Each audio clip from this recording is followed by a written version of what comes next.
Hello বন্ধুরা, আমি তোমাদের প্রপোশনা অ্যান্ড কাস্টমার চলে এসেছি নতুন একটা ভিডিও নিয়ে। আর এই ভিডিওটা অনেক পুরনো ভিডিও, তাই তোমাদের কাছে সরি যে ভিডিওটা এত লেট করে, কারণ আমি না খুব ভোলাম ভিডিও করে আর ভুলে যাই যে এডিট করতে হবে, পোস্ট করতে হবে।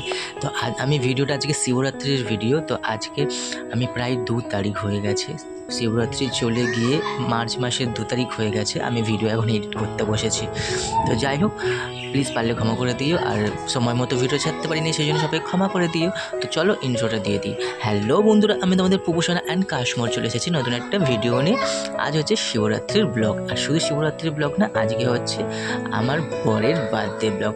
শিবরাত্রির দিনই এবছর আমার বরের বার্থডে পড়েছে। তো চলো, বার্থডে তো এবছর সিচুয়েশন খুব খারাপ, সেরকম কিছু করতে পারবো না, তবে ঠিক করেছি বরজানকে একটা কেক বানিয়ে সারপ্রাইজ দেবো। তো চলো, এই যে আমি কেক বানানো এখন শুরু করতে বসেই গেছি অলরেডি। তো জানি না কেমন কি কেক বানাবো, চলো দেখা যাক কী কেক বানাই আর কী কেক আমি নিজে জানি না বানাবো, কারণ আজ প্রায় 2 মাস হয়ে গেছে আমরা দুজনে আলাদা হয়ে গেছি। আর আমার সেই জন্য কেকের বিজনেসটা আমি এখন চালাচ্ছি না, পরে হয়তো যখন অবস্থা ভালো হবে তখন চালাবো।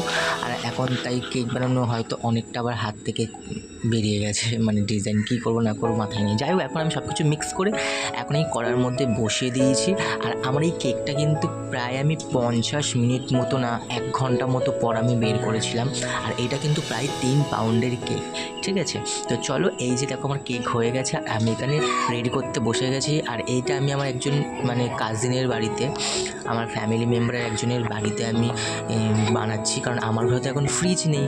তো তাদের ঘরেতে গিয়ে কষ্ট করে করতে হচ্ছে, অনেক কষ্ট করে কেকটা বানিয়েছি জানো তোমরা, মানে তোমাদের কি বলবো। এই যে এত অবধি কেকটা আমার ঠিক ছিল, আর তারপরে আমার ফোনটা সুইচ অফ হয়নি, সরি, চার্জ ছিল না বলে আমি ভিডিও করতে পারিনি। তবে আমি কেকটা না পুরোপুরি রেডি করে নিয়েছিলাম। তোমরা কেকটা দেখার পর বুঝতেই পারবে আমি পুরো একটা ইউনিভার্স ডিজাইনের কেক বানিয়েছিলাম, বানিয়ে আর ফ্রিজে রেখেছিলাম। এতটা বেশি পরিমাণে গরম পড়েছিল যে আমার ক্রিমটা গলে গেছিলো পুরো, মানে আমার কেকটা পুরো গলে নষ্ট হয়ে যাচ্ছিলো। তাই আমি কি করব, আর সামান্য একটুখানি ক্রিম ছিল, আমি কি করব তখন কি করেছি, এই সাদা ক্রিম দিয়েই আমি ওই ইউনিভার্স, দেখো এই যে ভিতরে তোমরা দেখতে পাচ্ছ ইউনিভার্স আমি বানিয়েছিলাম, খুব সুন্দর লাগছিলো। করতে পারিনি বলে তাহলে সামান্য একটুখানি ক্রিম ছিল, ওটুকু দিয়েই ম্যানেজ করেছি অন্য একটা ডিজাইন করার। কী ডিজাইন, চলো দেখতে থাকো আর দেখে বলো যে কেমন হয়েছে, অবশ্যই জানিও যে কেমন হয়েছে, ঠিক আছে। তো চলো, এই দেখো, টান টান।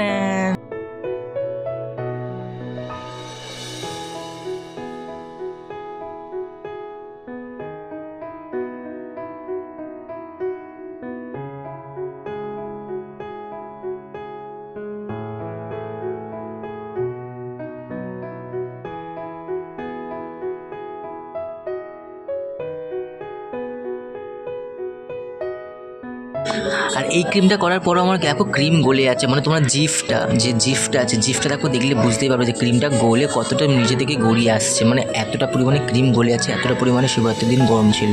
আর এই যে শিবরাত্রির দিনকে আমি উপোস করেছিলাম সারাদিন সারা রাত। তো এই যে প্রথম প্রহরের জল ঢেলেছি, আর প্রথম প্রহরের জলটা আমি ঘরেই ঢেলেছি, তারপর সব মন্দিরে গিয়ে ঢেলেছি। তো প্রথম প্রহরের জলটা ঢেলেছি, দেখো আমার বাবাকে কত সুন্দর লাগছে, তাই না, আমার বাবা মা সবাইকে কত সুন্দর লাগছে, মানে আমি খুব খুশি হয়েছিলাম যে এত শুভ একটা দিন আমার বরের বার্থডে। আর এই যে এইদিকে বরজান চলে এসেছে কাছ থেকে, এবার ও কেক কাটবে। তো চলো, ভিডিওটা এখানেই শেষ করছি। ভিডিওটা কেমন লাগলো অবশ্যই কমেন্টে জানিও, আর ভালোবাসা দিও। প্লিজ লাইক, সাবস্ক্রাইব, ফলো করতে ভুলো না। এখনকার মতো বিদায় নিচ্ছি, দেখা হবে পরবর্তী ভিডিওতে। এখনকার মতো টাটা।